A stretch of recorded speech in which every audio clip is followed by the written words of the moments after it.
Salut! Aujourd'hui, je te retrouve pour te parler d'une de mes œuvres préférées qui nous vient du Japon.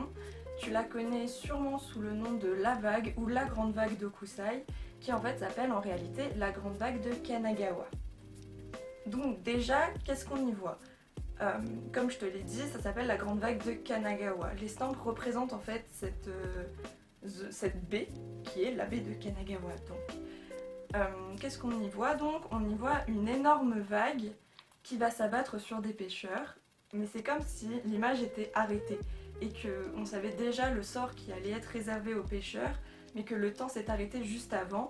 Et dans le fond, tu as une montagne. Tu peux te demander ce que c'est, pourquoi il y a une montagne en fond, ça correspond à quelle montagne au Japon, etc. C'est le mont Fuji qui est devenu un des symboles les plus importants du Japon. Je t'en parlerai un petit peu plus tard. Pour l'instant, je te fais juste une description globale. Donc qu'est-ce qu'on va y retrouver? On va y retrouver des teintes bleues qui passent du bleu profond dans un bleu un peu plus clair avec du blanc, du noir un peu en fond, un ciel qui en fait est constitué par le papier utilisé pour l'estampe, il n'est pas peint. Et tu retrouves aussi la signature, une des signatures d'Okusai, puisque tout au long de sa vie il va en avoir plusieurs, ce qui a pu rendre difficile l'identification de certaines de ses œuvres.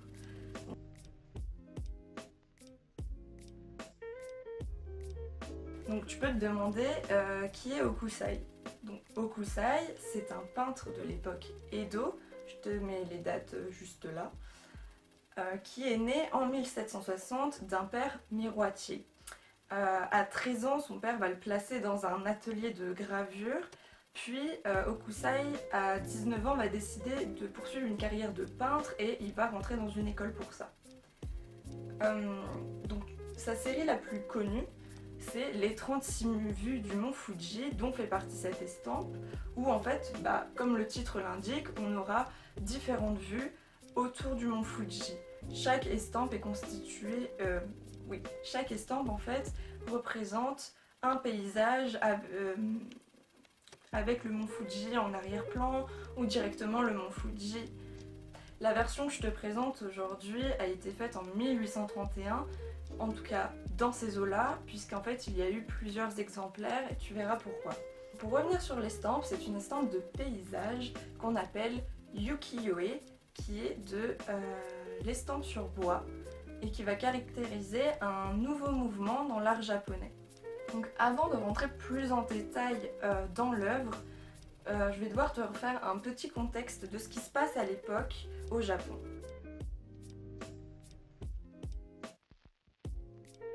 Cette estampe est faite pendant la période Edo, dans une politique d'enfermement du Japon par le shogunat Tokugawa. Un shogun, qu'est-ce que c'est? C'est un seigneur qui, à une certaine époque, l'époque Edo, a pris les devants par rapport à l'empereur et c'est eux qui dirigent le Japon. C'est le cas donc de Tokugawa qui va s'établir à Edo, qui est l'actuel Tokyo, alors qu'avant, la capitale impériale était Kyoto, plus au sud du Japon. Dans cette politique d'enfermement, il va interdire les échanges avec les étrangers, mais il va aussi leur interdire de venir sur le territoire japonais. Mais il va accepter le commerce avec les Néerlandais, qui sont de gros commerçants dans le monde à cette époque. Mais encore une fois, ils ne sont pas autorisés à accéder à tout le territoire, mais uniquement à stationner dans les ports, dans un but uniquement commercial. Même si c'est une époque d'enfermement, c'est dans cette période qu'on va voir beaucoup d'art éclore et se développer, que ce soit au niveau du théâtre ou de la poésie avec les haïkus, qui sont de petits poèmes de quelques vers, mais aussi avec le développement de la peinture, de l'estampe et de l'origami.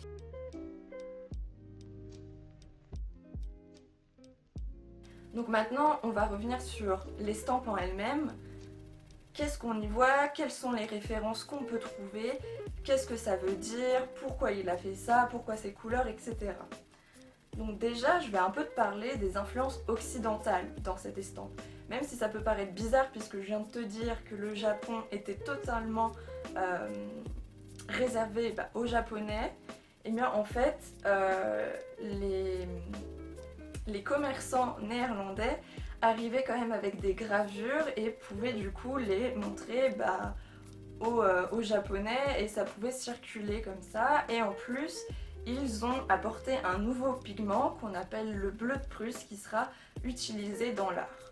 Au Kusai, qu'est-ce qu'il y a d'occidental, enfin d'influence occidentale dans son estampe?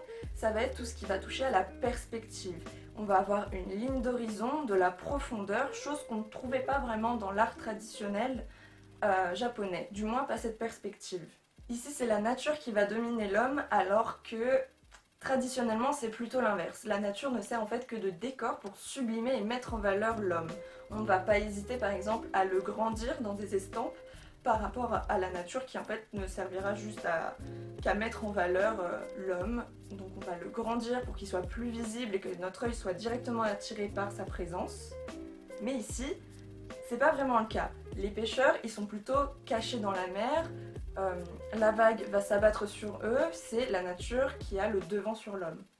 Je te parlais du bleu de Prusse, apporté par les Néerlandais, et bien c'est dans cette estampe que tu vas en retrouver. Tu en retrouveras aussi dans d'autres estampes de sa série, ce qui est quand même assez important puisque ce sont des pigments qui sont très coûteux et qui auraient pu poser problème à Hokusai, mais en fait son éditeur va totalement le soutenir et lui en fournir. Mais c'est pas le cas de tous les artistes de cette époque qui pouvaient pas forcément se permettre de s'offrir ce pigment. L'avantage, c'est que ça va permettre donc à la peinture de tenir davantage dans le temps. Ça lui permet aussi de faire des dégradés, de les travailler un petit peu plus. On va aussi appeler ça la révolution du bleu, puisque ce pigment va devenir de plus en plus populaire.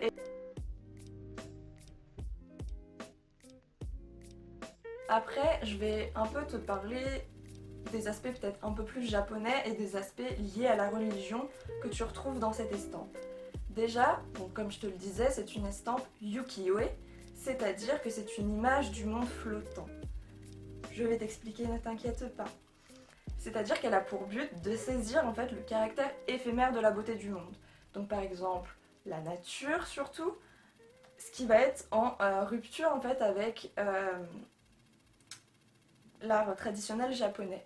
Mais tu vas pas retrouver que la nature. Tu vas aussi retrouver des portraits de comédiens pour faire la promotion de théâtre. Tu vas retrouver comme sorte de talisman si on veut pour protéger les maisons des mauvais esprits. Tu peux en avoir plusieurs sortes, mais c'est toujours en rupture avec ce qu'on faisait avant. Tout à l'heure, je te disais que là, je te présentais une seule version de la Grande Vague, tout simplement parce que c'était un art populaire qui était en fait produit en plusieurs exemplaires. Par exemple, comment elles nous sont venues en France? On était très intéressés par exemple les vases, les objets exotiques, et du coup pour les protéger, on retrouvait ces estampes qui permettaient de protéger ces objets fragiles. Bien entendu, on n'était pas d'abord intéressé par le papier emballage, on était intéressé par ce qu'il y avait dedans. Qui dit art populaire dit qu'à cette époque, cet art n'était pas vu comme un art, et donc par conséquence que l'artiste n'était vu que comme un artisan. Donc qu'est-ce qu'on peut y trouver comme référence plus religieuse dans cette estampe? Quand on la voit, on se dit oui, c'est juste une vague qui va s'abattre sur des pêcheurs. Point, c'est juste un paysage.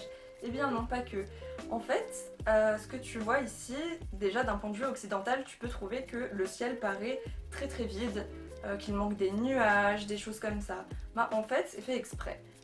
Puisque la notion de vide, en fait, dans la religion bouddhiste est une notion très importante. Je ne vais pas détailler parce que c'est un petit peu compliqué, mais en tout cas, il fait référence à ça. En plus de ça, tu as une opposition entre le mont Fuji, qui est juste stoïque, et la vague qui est en mouvement déchaîné. Et donc ça, en fait, c'est une référence au yin et au yang, que tu dois sûrement connaître. Si tu regardes bien, le mouvement de la vague fait comme ça, et le vide, plus le mont Fuji, fait comme ça, comme le symbole du yin et du yang. En plus de ça, tu vas retrouver un rappel de couleurs. Qu'est-ce qu'un rappel de couleurs? C'est-à-dire que deux éléments différents portent les mêmes couleurs. Ici, tu as la vague avec son écume blanche et le mont Fuji avec sa neige blanche. Ce qui permet, même si ce sont deux éléments qui s'opposent dans leur mouvement, de les lier. D'ailleurs, derrière le mont Fuji, tu as un orage qui commence à se lever, qui va accompagner en fait le mouvement de la vague lorsqu'elle va s'abattre sur les pêcheurs. Autre caractère mythique dans cette estampe, comme je t'en ai parlé un petit peu plus tôt, le mont Fuji est l'un des symboles du Japon. eh bien il a aussi une place très importante dans les récits japonais. Il est souvent perçu en fait comme un personnage à lui seul et non juste comme une montagne. C'est vraiment devenu un personnage et il y a énormément d'histoires où il est le personnage. C'est un ancien volcan qui est considéré comme sacré. Il est tellement haut que en fait, le long de ses pentes, tu as différents climats, ce qui va un peu renforcer son caractère mystique et sacré. Et il va fasciner beaucoup d'artistes de cette époque, mais encore aujourd'hui et tout au long de l'histoire.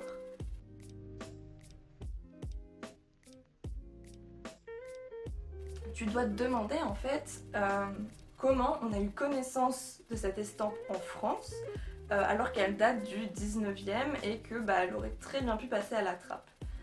Tout simplement en fait, dans le dernier quart du 19e, on va avoir les artistes français et européens qui vont s'intéresser à l'ukiyo-e et qui va devenir en fait une source d'inspiration pour eux. Par exemple, avec les impressionnismes. Je te mets quelques œuvres pour que tu visualises à quoi ressemble l'impressionnisme. Et du coup, ce mouvement-là, on va l'appeler le japonisme. Je te referai sûrement une vidéo plus détaillée sur le japonisme. Là, je m'attarde pas trop là-dessus. Par exemple, tu vas retrouver le mouvement en spirale de la vague dans La Nuit étoilée de Van Gogh. Je te mets une image là, comme ça tu vois à peu près à quoi ça ressemble. J'ai retrouvé ça avec Henri Rivière qui va reprendre en fait la gravure sur bois et le titre de la série d'Hokusai, mais adapté à la France. C'est-à-dire qu'il appellera sa série Les 36 vues de la Tour Eiffel, qui est l'un des symboles de la France. Tu vas encore trouver beaucoup de références à cette estampe-là. Je te mets quelques exemples ici, mais cette estampe ne sera pas la seule à devenir une source d'inspiration. Encore aujourd'hui, dans la pop culture, tu peux retrouver des références à cette estampe, mais aussi dans les logos, comme tout simplement le logo de Quicksilver en fait, qui est inspiré de cette estampe. Tu retrouves aussi du street art inspiré de la vague, adapté au pays où il a été fait, comme celui-là de San Francisco. On va aussi le retrouver dans le cinéma, comme avec Miss Hokusai, qui déjà fait un lien avec Hokusai, du coup dans le titre, qui va raconter en fait la vie de la fille d'Hokusai. Et sur l'affiche de ce film, que je te conseille de voir d'ailleurs, tu vas retrouver donc la vague, mais un peu modernisée, puisque tu vas retrouver la Tokyo Skytree, qui est elle aussi devenue un symbole. Ce qu'il faut retenir de cette estampe, c'est que elle fait partie du mouvement de l'ukiyo-e au 19e siècle au Japon. Elle a des références occidentales et en rupture avec l'art traditionnel japonais. On peut y retrouver des références religieuses dedans. Elle a encore une place importante, que ce soit au Japon, comme avec le tsunami de 2011, où cette estampe était devenue une sorte de symbole et elle reste très importante aux yeux des Japonais, mais encore aujourd'hui en Occident dans la pop culture.